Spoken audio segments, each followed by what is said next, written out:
welcome to NPS Now, your source for news and information about Norfolk Public Schools. I'm your host, Karen Tanner, and I have two very special guests here with us today. I have Nadia Wright-Kaya, who is the nursing instructor at Norfolk Technical Center, and then one of the students there, Ebony Lalo at NTC. Welcome, ladies, to NPS Now. Hello. Good. I'm glad to have you on the show today to talk about the nursing program. So I'm going to start with you, Nadia, first. How long has NTC had the nursing program, and how many students do you have? Okay, so roughly they've been open for about 55 years. So we started out as part of, since actually like Norfolk General, the very, very first Norfolk General.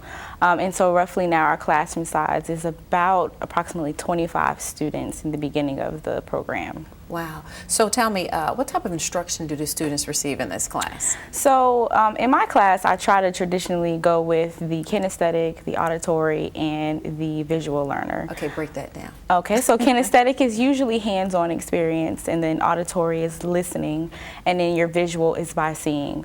Nursing is a combination of all three, and we have to ensure that the students know how to learn from all perspectives, because they have to know how to teach in those perspectives as well. So what does hands-on look like for you? Hands-on is usually going into the skills lab, practicing on the mannequins, practicing on each other as students, to prepare them when they go into the hospital setting, so that way they're not just freestyling when they get in the hospital. Right. So is this program licensed? This program is definitely licensed. Yes, ma'am. Wow, she's smiling now when you said hands-on work on some of the students. Yeah. So tell me something. Why did you decide to do this program? Well, I've always been interested in nursing. I've always been in the medical field, but to me it was more, this program is a hands-on, like Nurse Kaya said. It was a very affordable program, and it's very convenient. The schedule is very convenient. And she's the adult learner. Yes, ma'am. Yes. Wow. So our class is traditionally a combination of adult learners as well as high school seniors. The program was originally designed for high school students, but as years progressed, the adult learners were actually infused into the program. Yeah, so Ebony, how do you feel about the instruction that you've received so far? I really liked it. It's very encouraging. It's very straight to the point. I don't feel as if I'm not learning. I feel like everything I'm learning I can take on the floor when I do go into my career. What do you enjoy the most that you've learned? The change. When I look at myself in the beginning of the program and how they taught us to adapt to different situations as we will on the floor, I really enjoyed that. I like how that we can always call them any time of the day, any time of the night. If we have any issues with anything, they're always there. Okay, that's personal touch, yes, and that helps. Definitely. And I'm looking at you smiling because you are a graduate of NPS. You worked here as a student with NPS here downtown, and you went back to the program. So how did that program benefit you, Nadia? So starting off, I was a COE student, which was very, very eye-opening because it showed us the world of professionalism from a very young age.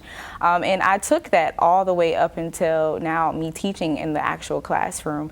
And I always suggest to my students that in the end, I'm teaching you to be a nurse and my colleague, and that comes from being a professional. So just coming from a 16-year-old student from Granby High School, and in the superintendent's office giving me such a prestige opportunity, I had to put on my professionalism hat, and that's what I carry through when it comes to teaching as well. Is that part of why you chose to come back to be an instructor? Yeah, I mean, it was very interesting that it made a full circle. I definitely enjoy pouring back into the students and pouring back into the public school system that poured into me in the very beginning. How do you think your experience in her class has benefited you? Overall, it wasn't just learning nursing. It helped me as a person, like in my personal life, how to come into any situation and remain calm, assess the situation, and based off that, make a decision. And that's just with my children and life, and I learned that from the class. Wow. So what do you think how some of the students think about being in her class? I think they love her. I do. I really do. I think they love her. They still talk about her, like they love her. Oh, so Nadia, what do you want students to gain or learn from being in your class? More so just how to be a good person. Just being fair, I'm just always talking about just being fair and one, being organized, you know, and just doing right by your patients, doing right by people, just using your hands not only to just like heal people, but use your hands to touch their lives at the end. And so, like she said, you know, all my students typically come back, and it's not just for teaching, it's because like I've touched them, they've touched me, you know, on a personal aspect, and so I want them to carry that into their profession as well. So what do you plan on doing, Ebony, with the instruction that you learned in her class?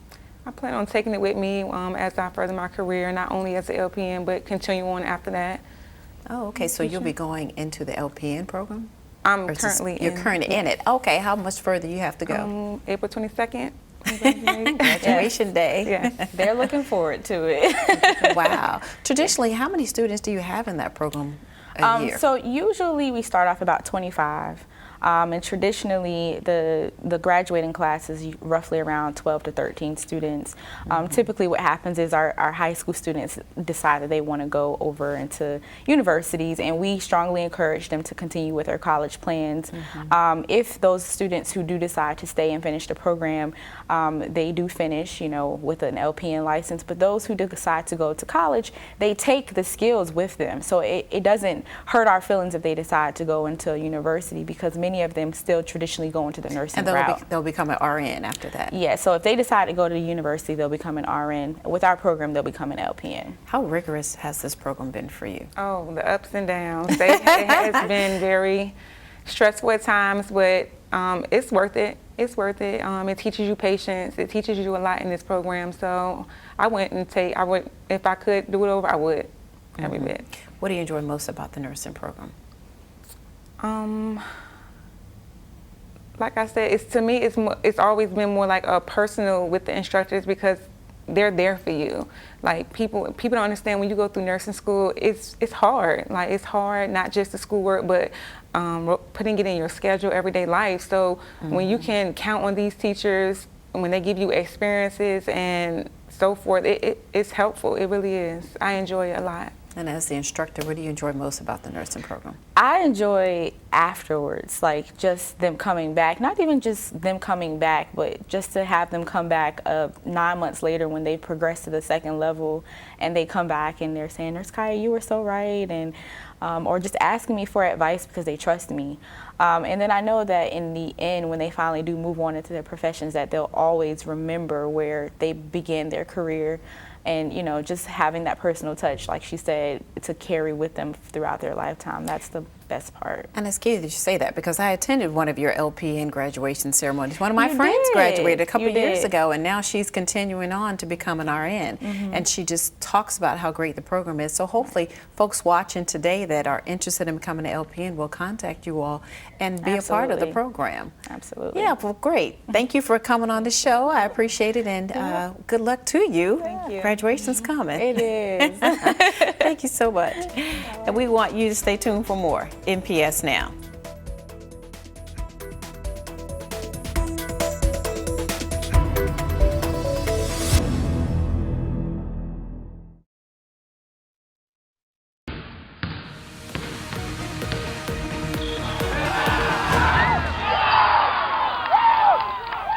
Welcome back to NPS Now. I'm Steve Sutmiller, Senior Coordinator of Athletics. Today in the studio we have two special guests. Just off the wrestling season, we have head coach Gaskin Reynolds from Booker T. Welcome. Thank you. Thanks And for having us. He's brought a all-state wrestler, Cameron Howard, a sophomore from Booker T. Welcome, Cameron. Thank you. Welcome. Cam, we're going to start right with you. Let's talk about the season, the feelings on how this season went for you. The season went pretty good. I could have done things to help me improve during states, but you know. Okay. So, you know, you were the regional champ Yes. in Region 3A. So talk about that. How did that feel? It felt great, actually, because it was at my brother's weight class last year. Okay. And he got second. I just I'm gonna get it back for him. All right, very good. Wonderful.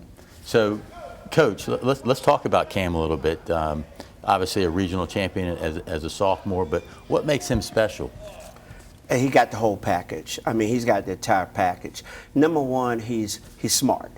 I mean, we started with Cameron when he was probably 5, and then he's smart. He catches on. He was working tournament tables with us when he was like 7 or 8. He comes back with the scorecard. Coach, we need to do this, and this is before he could even wrestle for Booker T. Washington. So we knew he was coachable. We knew he was smart, and now you got a leg up. Learning the moves, the techniques were really, really easy for him, and he made it fun. And what makes him special is he's got the entire package. He's smart, he's strong, he's quick, and he hates to lose. When you put those packs together, when you put that together in an athlete, he can go, sky's the limit where they can go. Cameron, let's talk a little bit about, I mean, just again, coming off the state tournament, obviously you didn't win it, but again, you were all-state wrestler. You came in 4th place, and that's, you know, that's awesome. So talk about the tournament at the state level, some of your matches, and how that progressed through. Well, it was pretty good. First couple matches, I kind of underestimated my opponents. I still won, but I should have went in there thinking everybody's at the state tournament, everybody's going to be tough. I should have been better, but I came out with a win. And then in semifinals, I should have listened to coach, but I was afraid to eat because I didn't want to weigh too much, and I didn't want it to sit in my stomach, but I felt it in the match and couldn't come on top. Okay. It's something to get to the state tournament. You know, wrestling's it's a long season, the regional tournament, and to win the region. But when you got to that state tournament, what did that feel like? I mean, you're in the state, man. That's where we want to be. So, but you're there. It felt great, but I knew I could make it. I just wanted to do better than I did the year before. Okay. So, Coach, let's talk a little bit about the program at Booker T. You know, the status of it. You know. And how you can kind of maintain this program, getting wrestlers to the state tournament? Well, it's like David and Goliath. When you look at the state tournament, you're looking at the Christiansburgs, you're looking at the Brooksvilles, you're looking at Percosa, you're looking at programs that spend a lot of time and resources into their program. So then you got the David, which is the Booker T. Washington. We come up there with 900 students. We come up there, they may have 70 guys in a room. Booker T. Washington may have 15. So you got that David and Goliath. And then I preach that. We got to get it. They got a head start on us, but we're going to catch them. So we do things. We don't talk about what we're going to do. We talk about what not to do. Sometimes when you're behind, you got to talk about defense, what not to do. So we preach that. You got to go to class. Because our motto is, when does the match start? The day before. The day before. So that's our motto, family. It starts before. So in order for us to catch up, we got to make sure we don't do things that we're not supposed to do. So what Cameron mentioned about eating, I coach weight class. We don't coach down, we coach up. So if your kid is right around 130 pounds, you're going to go 138. So I don't teach going down, I teach going up. So we got the David and Goliath. Then you throw them in that stand, that atmosphere with a sellout crowd and everybody's cheering, and our kids are not used to that. So we have to get them used to that. So when you go in there, they're ready. They know how to act. We have what we wanted to do this year is win, lose, or draw. We wanted to go in, we want to shake both officials' hands, and we want to shake the wrestlers' hand. We want to show our appreciation for just being there. We did that every match. Sometimes if you look through the footage, our kids are crying, but they're shaking hands. That makes a difference.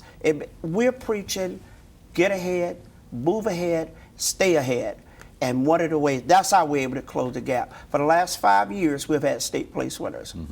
Last 5 years. And now that championship has eluded us a little bit, but we're going to get it. Okay, I believe you will.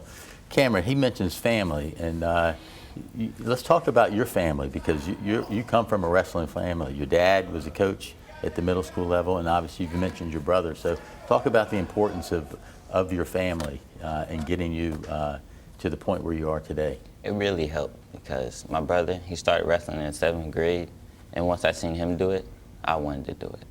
So I think he's really the reason I started, because, you know, as a bigger brother, as a little brother, I always wanted to be better than him. And so I just kept pushing to be great. Okay. Wrestling's a tough sport. I think it's the toughest sport out there in all the sports that we offer, because it's about discipline. So what else do you like about wrestling? The actual wrestling part about it. Okay. I like going out there, winning, seeing Coach smile, and just doing my job. All right. And you're doing a good job at it. All right, Coach, let's talk a little bit about just the state of wrestling in the city. We have, we have 5 programs. We had schools advance to the state tournament. We had some second place winners, fourth place winners, just like Cam. So what about the state of wrestling in the city? The biggest change, I think, the greatest change for an old man like me, who's been in this thing for 30 years, the biggest improvement I've seen is that the wrestlers are returning. Like the Great Bridge programs, they have their alumni in there working out. I see the biggest improvement. Norview has an alumni in there working, a young kid fresh out of high school. I have alumni in there working out. Bringing the alumni back and working with these kids and giving the time and the resources, that's the biggest improvement. That's why you see so many of the high schools now, Booker T, Lake Taylor, Norview, Maury, they're sending kids to the state tournament because the alumni is coming back and they're giving back. Now that's twofold. I demand that. I tell my kids, you leave here, your job is to give back. Much is given, much is required. Come back and give back. And so I see that at Lake Taylor, I see it at Norview, Maury. That's the biggest difference. People are coming back, giving back, and that's why the programs are getting bigger. Okay. Well, Coach, we want you to continue to do that. We know you got a lot of success ahead of us. And again, keep plugging that message. So Cam, the last question to you. What's the future? I mean, obviously you're just a sophomore. So how are we going to do what's down the road here? Well, it's just to get better off season, get ready for the next season, and just win that state title for coach. Okay. What's the off season like for a wrestler? Well, I do multiple sports, so I might, get in the room a little bit, help the guys out, stay sharp, but always in the weight room, getting stronger and bigger for the next season. Okay. Well, we're going to follow you, and we can't wait for wrestling season next year. So good luck to both of you. Thank you. More NPS Now after this.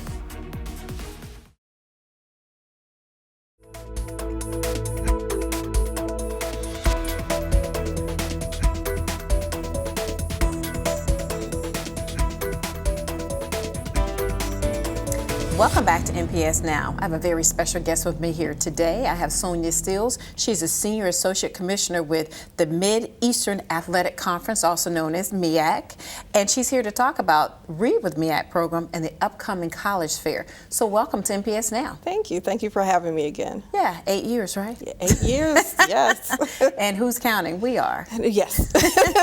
As I said, it's our 8th year with you all. Why was this program created and how did NPS get involved? So the senior woman administrators, who was our highest ranking females in our athletics departments, thought it was a great avenue to help students read. So they wanted them to build the love of reading, and so that's why they created it. And so they created Read with MEAC. Yes. Right. So I guess and I'm going to read this, we are using the Renaissance Star Reading Online system for our students to compete. Correct. So tell me, how's that competition and what type of prizes will they receive? So with the Renaissance Star online program, what it does is help to delineate the improvement of students reading.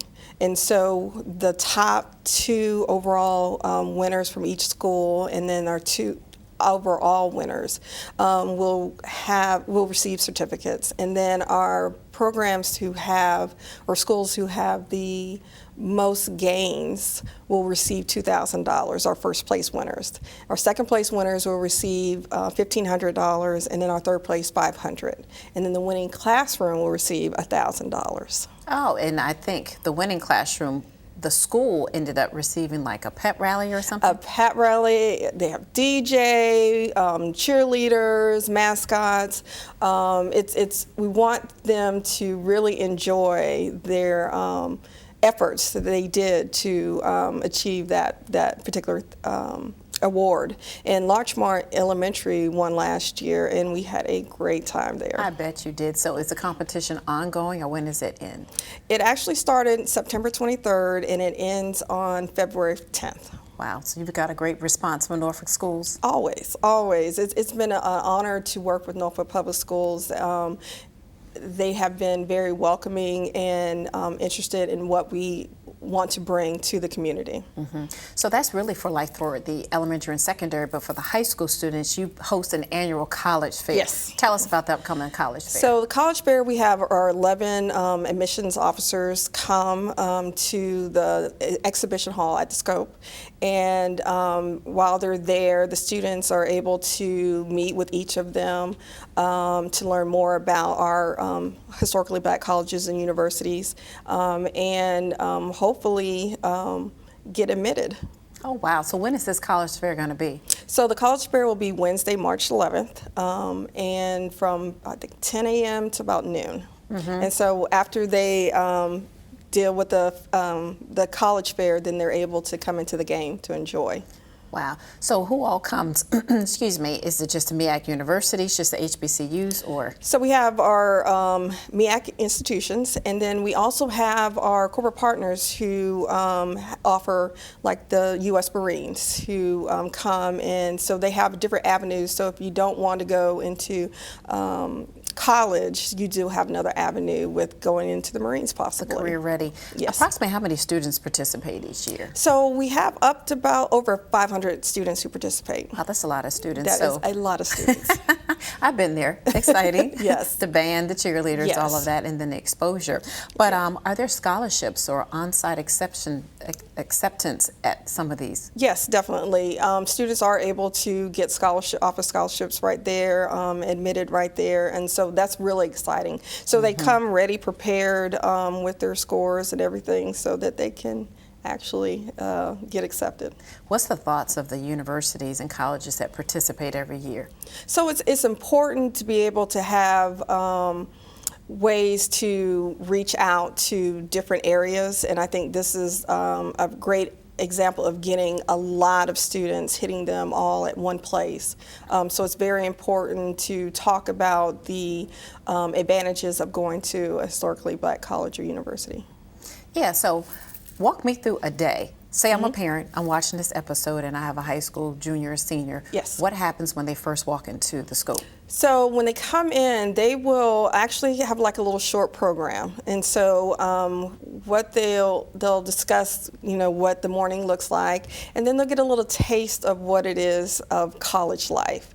And this year we're going to have the Divine Nine sororities, fraternities, and sororities to give them a little taste of the Greek life on a college campus, and then get into what it is about the university, the admissions